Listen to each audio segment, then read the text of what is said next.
Not all funeral viewings should be open casket. September of 1996. I was 12 years old and growing up far too quickly.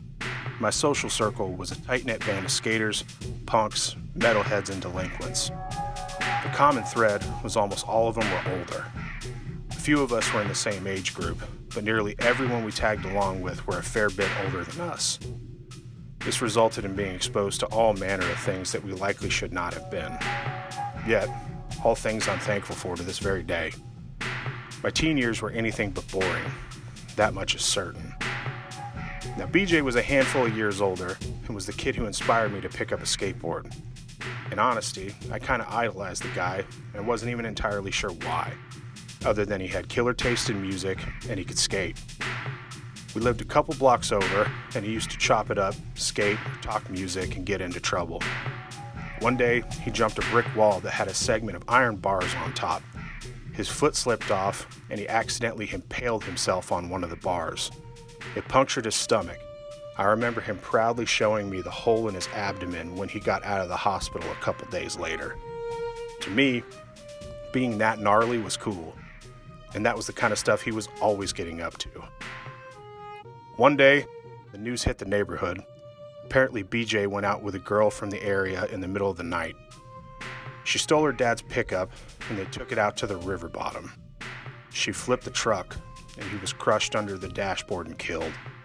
It really shook the local crew, and it hit me unexpectedly hard. I grew up around death, but I'd never considered it hitting my compatriots. Death was for old people. I'll never forget going to his funeral.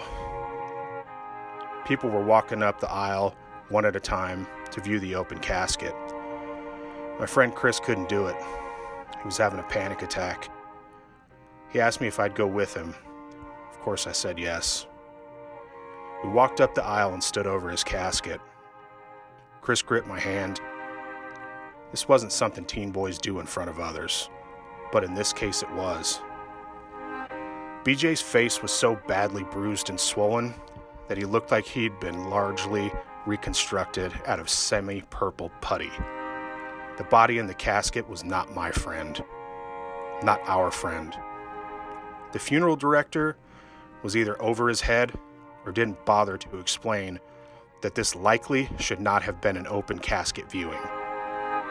Between that face staring up and the sound of Chris's exasperated, panicked breathing, my knees started to go weak. I walked out of that mortuary feeling more alive than ever, but somehow less a person, because what remained of my childhood was left behind.